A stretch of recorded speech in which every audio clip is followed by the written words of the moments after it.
On this episode, we're going to break down the difference between UV glue and traditional glue so you can make an informed decision if UV is right for you. There are so many people that are still learning about UV glue and they're unsure about the science between UV and traditional glue. So we are going to talk about it today. We're going to break down everything, how traditional glue cures, how UV glue cures, what's the chemical makeup, what's the difference, what's the similarities, and what you need to know. If you're anything like me, you're always on the hunt for the best glue, the best retention, stuff that makes your lashing faster, easier, and your lashes last longer. Because we all know lash retention is client retention. First, let's break down the science. If you don't know how traditional glue works, we're going to go through a quick little brief science breakdown. So essentially, traditional glue contains cyanoacrylate. And after you dip the glue, it starts to dry on the surface. That does not mean the full bond is cured. It takes up to 24 hours to actually cure. But we are just talking about the drying, the surface level dry. If you've gotten a lash adhesive and the package says 1 second dry, 2 second dry, they're not talking about the curing time. They are talking about how long does it take between you dipping it and then being able to place it. Will the surface bond dry? So every glue will work a little bit differently depending on what your temperature and humidity are in your working area. That's why it's great to have a hygrometer, something that tells you what your working area conditions are like, the temperature and the humidity, because the higher the temperature, the higher the humidity. Because the air molecules are a little bit bigger, they can hold more humidity and therefore your glue will work faster. So in the summertime, when I was working with traditional adhesive, I would get a slower drying glue, like a 2 second glue, because in my humidity, it would actually work like a 1 second or a half second. That's kind of how I wanted it to work. So if you are somebody who works with traditional glue, humidity and temperature do matter when it comes to that surface level drying. The actual polymerization takes up to 24 hours unless you're using something like a catalyst. Okay, let's talk about catalyst. A catalyst is something that speeds up your curing time. So it is something that will take your curing time for that 24 hours and speeds it up. So catalyst is a bonder or like a nanomister or your UV light. Nanomister honestly just puts humidity in the area to help like the surface level cure a little bit faster, but the actual inside cure doesn't happen for that full 24 hours unless you're using like a bonder. A bonder would be the best thing that you would use when you're using a traditional adhesive because it takes it from that 24 hours down to just like 3 minutes. So you apply it and then within 3 minutes, it's totally cured. And then it's water and oil resistant. In the event of traditional glue, you would use a bonder at the very end. So you're not like dipping, placing, and then bonding because then that would reduce the fumes. If you wanted to do that, UV curing. UV, the little UV light is your catalyst. So essentially every time you dip and place, you press the pedal with your foot, it's curing it. We're not talking dried. We're talking cured, bonded, polymerized, fully hardened. Yeah. So while you're lashing, because it is not instantly curing and it takes up to that 24 hours, there are fumes being released as you're working. So that's why when you are having a client who has like watery eyes, it's because each time you dip and then place the lash, there is fumes seeping into the eyes. That's why they tell you don't swipe the extra glue onto your lash pad because those fumes are just going to go into their eyes. Biggest risk with traditional adhesive is the fumes. I mean, adhesive in general, because that is usually what people are reacting to is those fumes. So if you are somebody who is more sensitive to fumes, has clients that are more sensitive to fumes, then your alternative would be UV adhesive.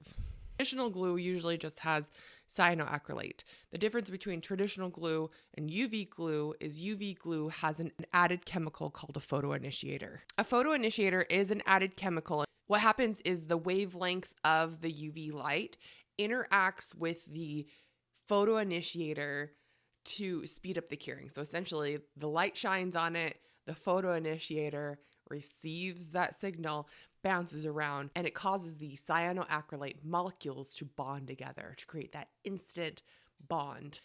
Because the photoinitiator only works with certain wavelengths, you can still use your working light. So usually with most UV adhesives, the wavelengths are like 395 to 405, somewhere around there. So the light that you're working with is outside of that wavelength, and so you can still use your working light. Your working light is not going to cure your adhesive because it's not within those wavelengths that is needed for the photoinitiator to activate. Okay, there are different photoinitiators depending on adhesives that you use. We used to use one that's called BAPO. There's one that's called TPO, one called TMO. These are the basic, widely used photoinitiators. And what's the difference between them?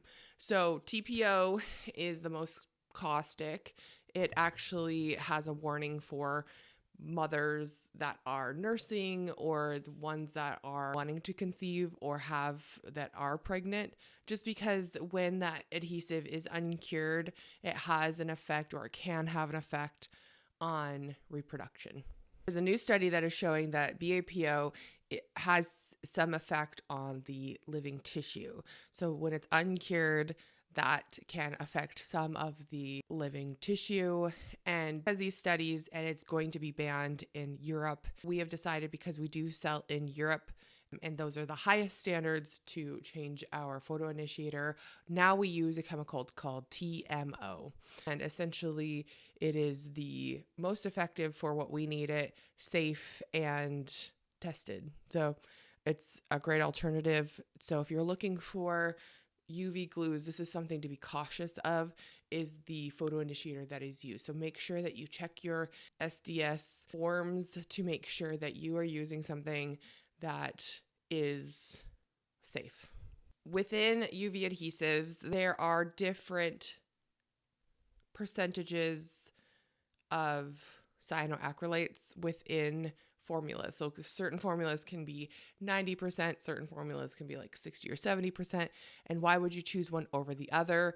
Why would you choose one that's 90%? Because isn't the whole thing to be a little bit lower fumes? So when we were developing the system, my goal with creating the UV system was better retention, faster lashing, with the added benefit of lower fumes. So lower fumes wasn't top on the priority list for us. So when we created the 90% formula, what we wanted was speeding up the curing time. Why would you use a 90% above something else that's a lower percentage? Because like the surface is going to get dry before you can even attach it. But what we are doing is we are instantly curing, we're instantly attaching, so that bond is strong.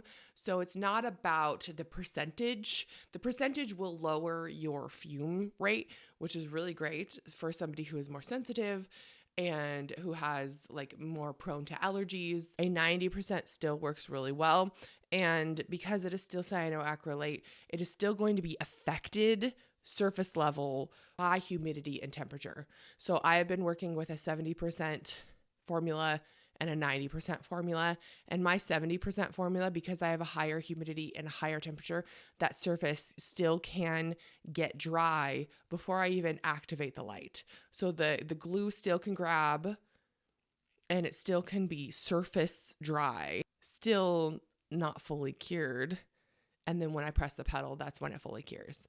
So the surface area of your adhesive still can be affected by your humidity and temperature. So for example, like the Halo Bolt, it is a faster cure adhesive and it is a little bit more susceptible to being affected by the humidity and temperature. And even though it's not dependent on humidity and temperature to set up, it can still be affected by humidity and temperature while you're lashing.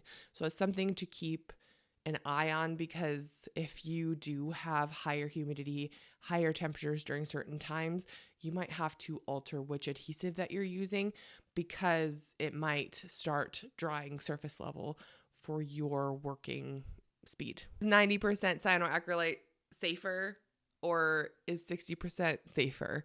So both of them are going to still have cyanoacrylate, and both of them are reducing the fumes substantially, and the 60 to 70% will reduce the fumes even more. This is why at EvLo Lash Co, we are testing a low cyano formula currently.